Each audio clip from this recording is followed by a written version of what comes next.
Bagaimana Allah Azza wa Jal menjelaskan tentang penciptaan diri kita.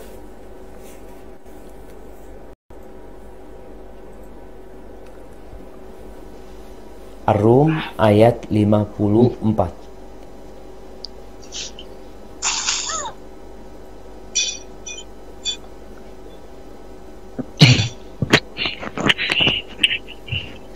Nah, 54.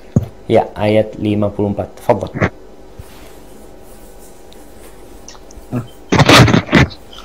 A'udzu billahi minasy syaithanir rajim.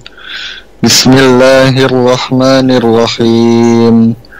Allahul ladzi khalaqakum min dha'fin thumma ja'ala min ba'di dha'fin quwwah ثم جعل من بعد ضعف قوة ثم جعل من بعد قوة ضعفا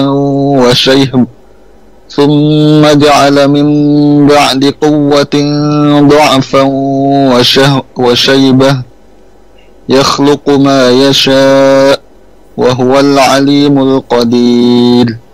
Allah, dialah yang menciptakan kamu dari keadaan lemah, kemudian dia menjadikan kamu sesudah keadaan lemah itu menjadi kuat. Kemudian dia menjadikan kamu sesudah kuat itu lemah kembali dan beruban. Dia menciptakan apa yang dikehendakinya, dan dialah yang maha mengetahui lagi maha kuasa. Masya Allah. Itulah penciptaan manusia. Dimulai dengan kelemahan, diakhiri dengan kelemahan. Jadi kekuatan manusia itu diapit dengan dua kelemahan. Agar kita sadar. Soalnya kadang-kala orang kalau masih muda, ada banyak dosa yang dia kerjakan dengan kekuatan dan ambisi dia. Dia lupa, kemarin engkau gak bisa apa-apa loh. Engkau keluar dari perut ibumu, duduk gak bisa. Membalik tubuhmu gak bisa. Engkau hanya bisa menangis, berteriak. Engkau kencing di situ. Engkau buang kotoran di situ. Engkau makan disuapin, minum dikasih. Engkau digendong kemana-mana. Engkau lemah.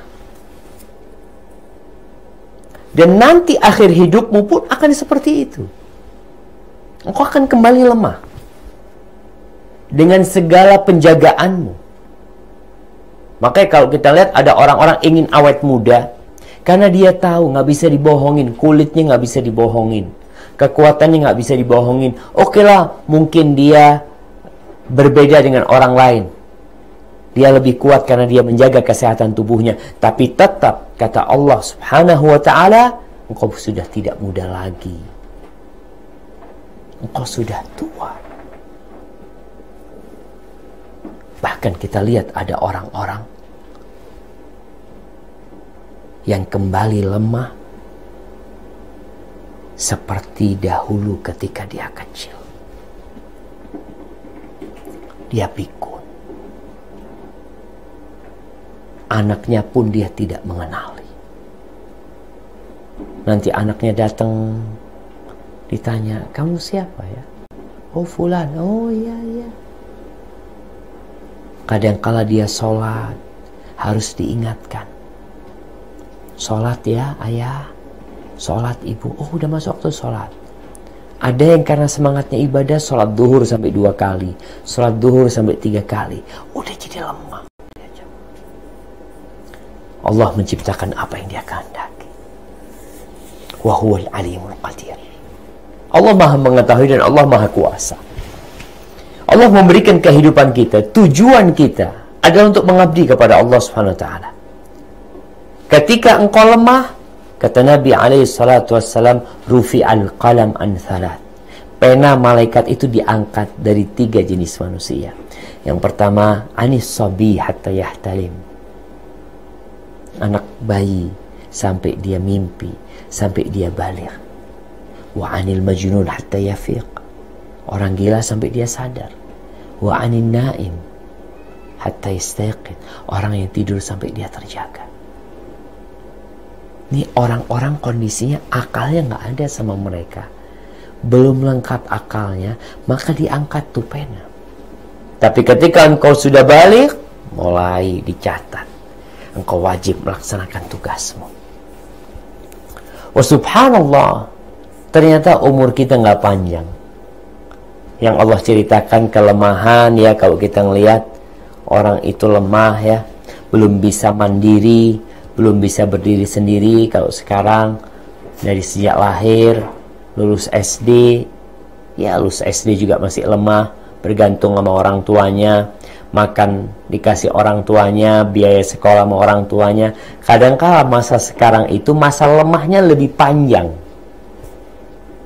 Dulu anak SD bisa kerja, oh ya dulu saat, karena memang kebutuhan. Nah, dia bisa mandiri. Sekarang lulus kuliah belum bisa mandiri, masih nyusu sama orang tuanya, masih makan dari orang tuanya, menunjukkan kelemahan dia.